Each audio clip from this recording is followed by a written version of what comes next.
mecanismos de participación que existen en Colombia. Nosotros les hablaremos sobre el plebiscito.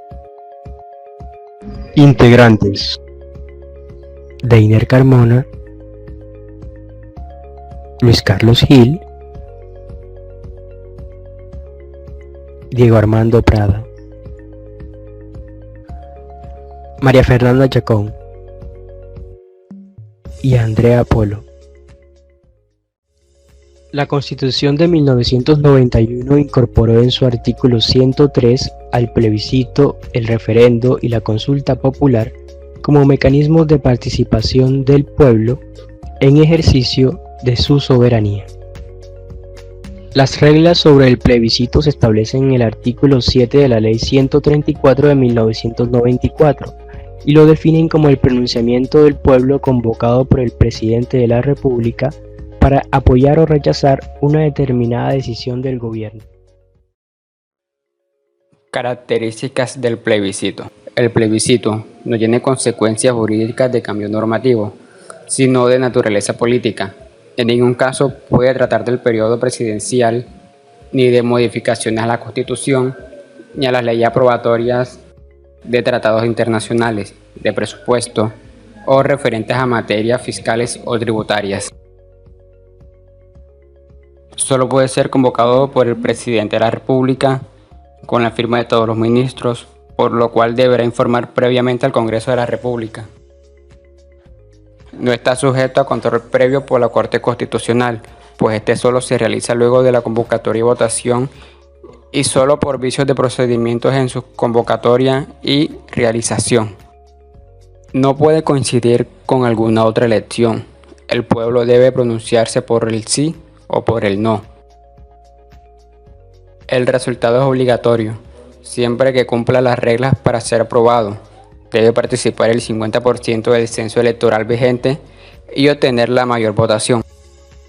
Las campañas se deben adelantar en igualdad de condiciones en cuanto al acceso a medios de comunicación del Estado, y el Ejecutivo tendrá derecho a informar y dar a conocer su opinión y lo que pretende lograr con ello. Cualquier beneficio que se genere a favor de quienes votan está proscrito debido a que se reconoce la abstención como un derecho de participación que trae consecuencias jurídicas y políticas. Lo anterior porque los mecanismos de participación se fundamentan en un umbral de participación.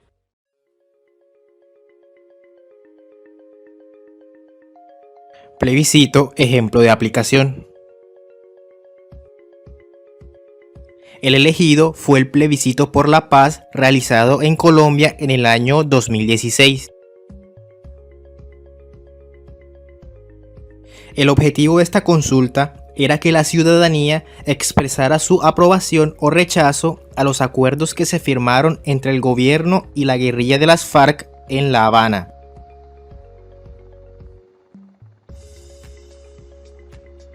Para que el acuerdo fuese válido, el sí debería contar al menos con el 13% del censo electoral,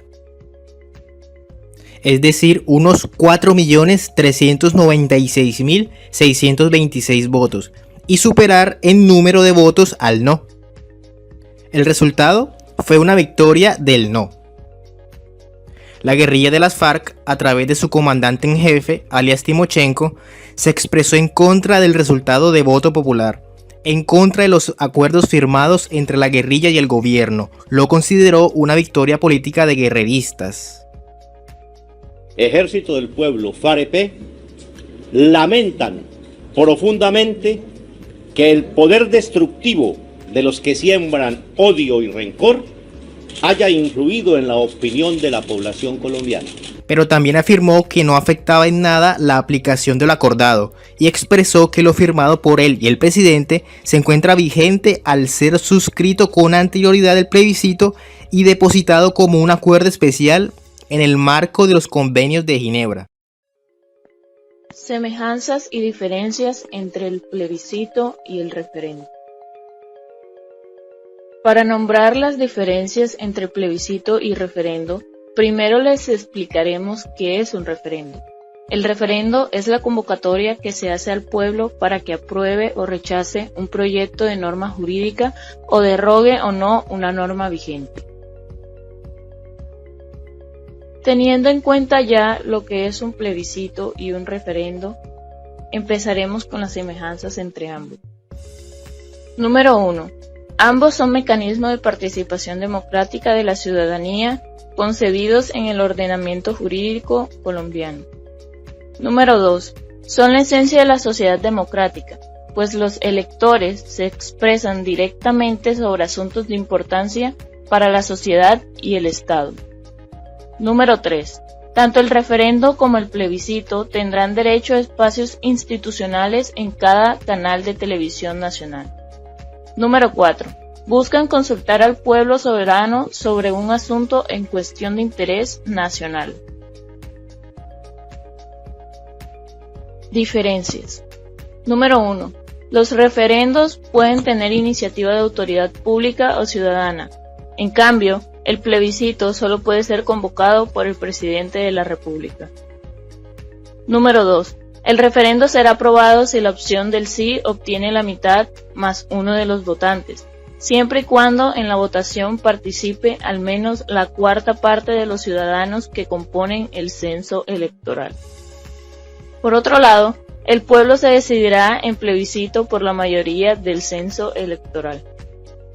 Número 3. El plebiscito a veces se llama un referéndum consultivo, porque el gobierno no tiene que actuar sobre su decisión.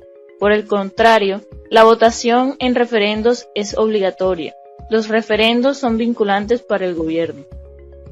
Número 4. El plebiscito nunca se podrá utilizar para cambiar la constitución política. En cambio, el referendo sí puede usarse para tal fin. Número 5. El referendo se hace al pueblo para que apruebe o rechace un proyecto de norma jurídica, o derogue o no una norma ya vigente. El plebiscito es el pronunciamiento del pueblo mediante el cual apoya o rechaza una determinada decisión del Ejecutivo. Procedimiento para aplicar un plebiscito. Primero, el presidente de la República, con la firma de todos los ministros, puede convocar al pueblo para que se pronuncie sobre las políticas del Ejecutivo que no requieran aprobación del Congreso. Segundo, el presidente debe informar inmediatamente al Congreso su intención de convocar un plebiscito, las razones para hacerlo y la fecha en la que se llevaría a cabo la votación, la cual no podrá ser anterior a un mes ni posterior a 4 meses, contados a partir de la fecha en la que el Congreso reciba el informe del presidente. Tercero, cuando dentro del mes siguiente a la fecha en la que el presidente haya informado sobre su intención de realizar un plebiscito, ninguna de las dos cámaras, por la mayoría de simples que haya manifestado el rechazo, puede hacer que el presidente no convoque el mecanismo de participación. Cuarto, se abre el acceso de los partidos y movimientos políticos a los espacios de televisión financiados por el Estado. Se hará de conformidad con lo establecido para el referendo constitucional. Quinto, el gobierno dispone del mismo tiempo en televisión para expresar su opinión sobre el plebiscito. El uso de estos espacios se hará dentro de los 20 días anteriores a la fecha señalada para la votación. Sexto, el pueblo se decide. La decisión del pueblo será obligatoria siempre que haya participado en las votaciones más del 50% del censo electoral vigente. Séptimo, cumplido lo anterior, se da un resultado que puede ser sí o no.